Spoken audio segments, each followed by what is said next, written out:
सातारा जिल्हा परिषदेची निवडणूक रंगात येत असताना सातारा जिल्हा परिषदेचे माजी सदस्य अरुण गोरे व सातारा जिल्हा बँकेचे संचालक अनिल देसाई यांच्यात चांगलीच जुपली आहे। गेल्या 2 दिवसापूर्वी अनिल देसाई व अभयसिंह जगताप यांनी एकत्र येत गोरेंवर जोरदार टीकास्त्र केले होते। त्याला प्रत्युत्तर देताना अरुण गोरेंनीही देसाईंचा जशास तसे उत्तर दिले। जयकुमार गोरेंनी एका वर्षात कुकुडवाड गटात 100 कोटींची विकास कामे केली आहेत। अनिल देसाई चापशा असून लबाड ढोंगी व लोकांना फसवणारा नेता आहे। अनिल देसाईंनी रोपटे आणि फळाची गोष्ट सांगितली होती, त्यालाही गोरेंनी प्रत्युत्तर देत देसाईंचा समाचार घेतला। ते म्हणाले की तू कशाला गोंदवले गटात रोपटे लावायला गेला, तुझा भाऊ कशाला सातारला रोपटे लावायला गेला, अशा शब्दात अरुण गोरेंनी अनिल देसाईंचा समाचार घेत जोरदार टीकास्त्र केले। त्यामुळे जिल्हा परिषदेचे मैदान ऐन थंडीतही तापायला सुरुवात झाली आहे। खऱ्या अर्थाने या कुकुडवाड गटाचं आचारसंहिता गेल्या 8-10 दिवसापूर्वी लागेल अशी परिस्थिती असताना आदरणीय वैद्य साहेबांनी या गावामध्ये रोज 3-4-5 गावांचं भूमिपूजनाचं काम करत होतं, तरी वैदिकचे काम ते संपत नव्हतं। आणि त्यांनी मनापासून कुकुडवाड गट ताब्यात घेतल्याने झाला की वहिनी मनापासून कुकुडवाड गटासाठी प्रयत्न करून त्या गटातल्या सगळ्या विकास कामांचं भूमिपूजन वहिनींनी फास्टमध्ये आपण घेतलं। कारण भाऊंच्यावर कुठलीही जबाबदारी वहिनींच्यावर दिली, ती वहिनींनी चांगल्या पद्धतीने या गटाची पार पाडली। खास करून आज असं वाटत होतं की आचारसंहिता 20 तारखेला किंवा 21 तारखेला लागेल, परंतु अचानक आज लागल्यामुळं प्रशांत आपण आज शेवटच्या या ठिकाणी उद्घाटनाचा कार्यक्रम आणि आपण संवाद न्यायालय घेणार होतो या ठिकाणी, पण आचारसंहिता 4 वाजता होती, त्यामुळे उद्घाटन जरी दुपारी घेतली भूमिपूजन, तर आता आपण आज संवाद न्यायालय घेतला। खास करून तसाच आपल्या सर्व विरोधीतल्या ग्रामस्थांना मनापासून धन्यवाद देईन की आपण चांगल्या प्रकारचं नियोजन केलं, त्याबद्दल मी मनापासून तुमचं स्वागत करतो। खरं तर अध्यक्ष साहेब, या गटामध्ये आत्ता मी तुम्हाला मगाशी गाडीत सांगितलं की आजही भाऊंनी कमीत कमी 1.5 कोटी कामाची यादी आज लास्ट आचारसंहितेला मात्र आज टाकली, फक्त कुकुडवाड गटाची। गेल्या 1 महिन्यामध्ये या गटामध्ये कमीत कमी आदरणीय भाऊंनी 10 कोटीची कामं या ठिकाणी दिली गेल्या 1 महिन्यात। आणि भाऊ आमदार आणि मंत्री झाल्यापासून या गटामध्ये मी 40 दिन सांगतो अध्यक्ष साहेब, कुणाच्यात दर असेल तर मला हे पुढं हे 100 कोटीची कामं 1 वर्षात केली, पाण्याच्या योजना सोडून। आणि त्याला मी साक्षीदार आहे, कुठल्या गावात काय काम दिलं ते मला माहिती आहे। असली गोष्टी खूप येते, बावर नाही एकेरी बोलतो त्याच्यात दर आहे ना, तर ये म्हणा पुढं चल बरोबर, कुणाच्यात किती दर आहे एकेरी बोलतो। अरे तू कुठला चापशा, अरे खाली फलटणला जातो आणि रामराजे चाप असतो, सातारला असतो, शिवनेरीकडे जातो, आणि आता व्हायला गेला। तू व्हायला गेल्यामुळे भाऊंनी तुझा व्हायचा बी कार्यक्रम केला। तू जिथं जाशील ना तिथं चापशात तुझा कार्यक्रम झाल्याशिवाय राहणार नाही, हे आज मी तुम्हाला सांगतो। बरेच दिवस नाटक विधानसभेला हा चापशा कुठल्या तारखेत होता, याला बाप कळलं ना, आई कळलं ना, कोण कुठला आहे काय कळत नाही। रोज एक पार्टी बदलतो, भाव म्हणतात लुब्रिकेट आहे ना, तर खरंच लुब्रिकेट आहे तो। एकदा काँग्रेस, एकदा भाजप, एकदा शिवसेना, एकदा राष्ट्रवादी, एकदा पवार गट, आणि आता काय आहे माहित नाही मला। मी तुम्हाला खात्रीने सांगतो की गेल्या दिवाळीच्या निमित्तानं त्याने शुभेच्छा दिल्या होत्या आणि म्हणला होता आम्ही 18 लोकांचं आमचं कुटुंब आहे आणि आमचा 18 लोकांचा आत्मा एक आहे। असं दम होता तर आत्मा एक होता, तर तू कशाला भाजपचे चिन्ह उभं राहिला? त्याचा स्वतःचा भाऊ सातारमध्ये जातो, भाजपचे चिन्ह उभं राहतो, तिथं नगरसेवक होतो, भाजपचं नाव घ्यायला का तुमचा होतंय का? मग अतिशय आभार, अतिशय ढोंगी आणि लोकांना फसवणार। रोज एक काहीतरी वेगळं सांग, काल 10 लाखाचं उद्घाटन घेतलं आणि 10 कोटीचं माझ्या योजनेला आम्ही उद्घाटन घेतलं। आज तू काय सांगतो तुम्हाला हेच सांगतो, जो माणूस भाऊंच्या बोलला ना त्याला आम्ही सोडणार नाही, कुठलीही किंमत मोजायला लागू द्या. तो काय बोलतो भावावर एकेरी रामे आहे का आम्ही समज त्याला, तुझ्यात दम आहे ना, तू कशाला करतो दुसरीकडे, तूच निघ ना, तुझ्यात दम आहे तर कशाला पुतण्याला बळ करतो का.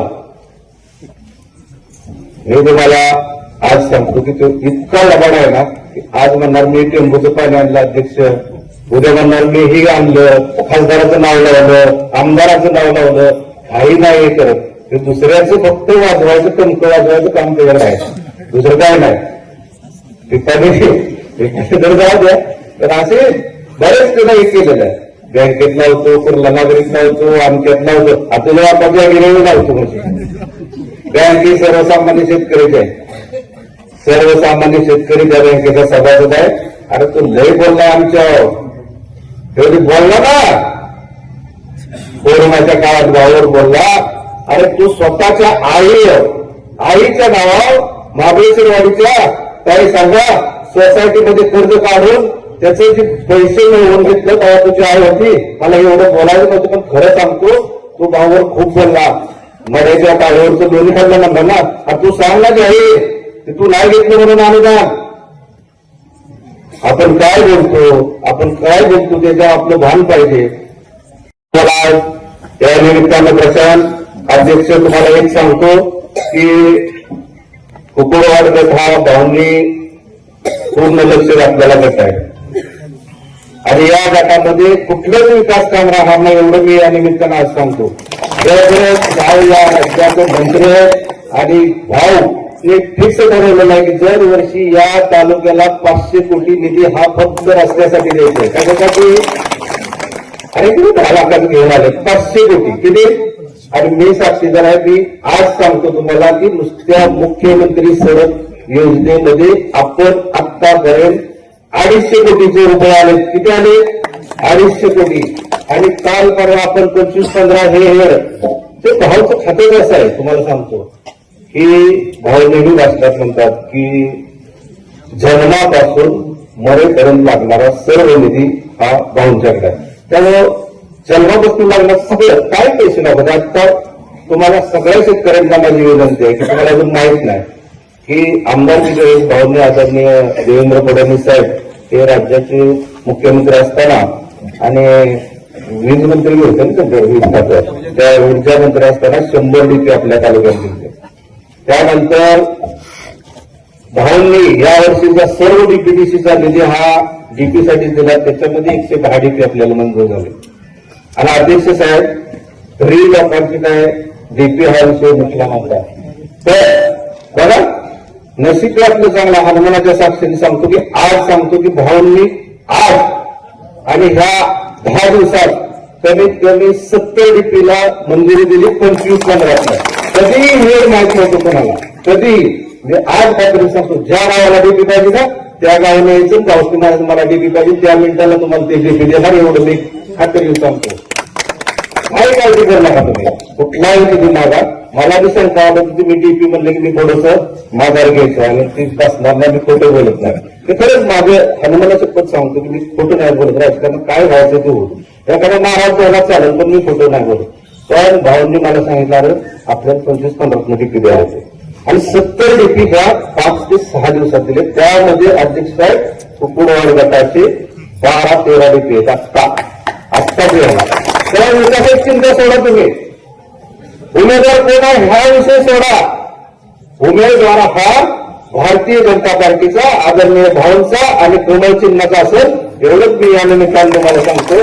आजची गोष्टी भरपूर येते तुम्ही फक्त सावध राहा. त्याला काय ते लक्ष्मी काय म्हणता तुम्ही लक्ष्मीपुत्र कसला पुत्र म्हणला असू दे त्याला कसला पुत्र आहे. आपलं नाव शिचून घेऊन आलं नाही त्यामुळे तुम्ही काळजी करू नका. त्याच्यात काय कोण असेल त्याला म्हणतो. तुम्हाला मी आज सांगतो सगळ्यांनी खरं कुकुडवाड गटात आम्हाला कोणाचा इंटरेस्ट नसतो. इथला सर्वसामान्य माणूस हा भावावर प्रेम करतो आणि रात्रंदिवस साधी लोक या गावचे पार्टी प्रमुख झाले अध्यक्ष बरोबर ना. आणि या लोकांनी रोज गावच्या असतात त्याला लांब 70 किलोमीटर होणार त्याला लांब येऊन पण लोकांची भाऊ सेवा करतात आणि या गटावर खरंच मनापासून भाऊंचं प्रेम आहे. त्यानंतर अध्यक्ष तो काय करावं म्हणलं की आपल्या आजोबांनी सांगितलं की रोपट आपल्याकडे डोकं लावायचं असतं आणि त्याचं फळही आपण काय. अरे तू काय आम्हाला काय मूर्ख समजतो बघ. तू कशाने जगणारा गेलता कोण गेलं गटात रोपट लावायला. तुझं नाव कशाला गेला 7 रोपट लावायला. मग अरे आपण बोलतो, आपण काय करतो त्याच्या अगोदर आपला विचार कर की बाबा तू कुठं होता, तू कुठं काय बोलतो. तुझं गावची पिढी वाजरी तिकडे किती म्हणावं हे करायला आवाज सांगायला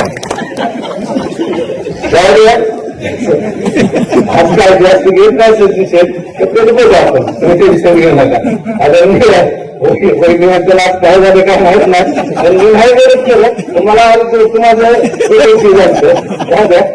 आमच्या मनात आहे तिला काय फोन केलं हा फोन केलं तिला विचारा तुम्ही नका आपण काय पाहिजे नको आपलंच पाहिजे असंच करू तू भेट नाही कुठल्याला तू नाही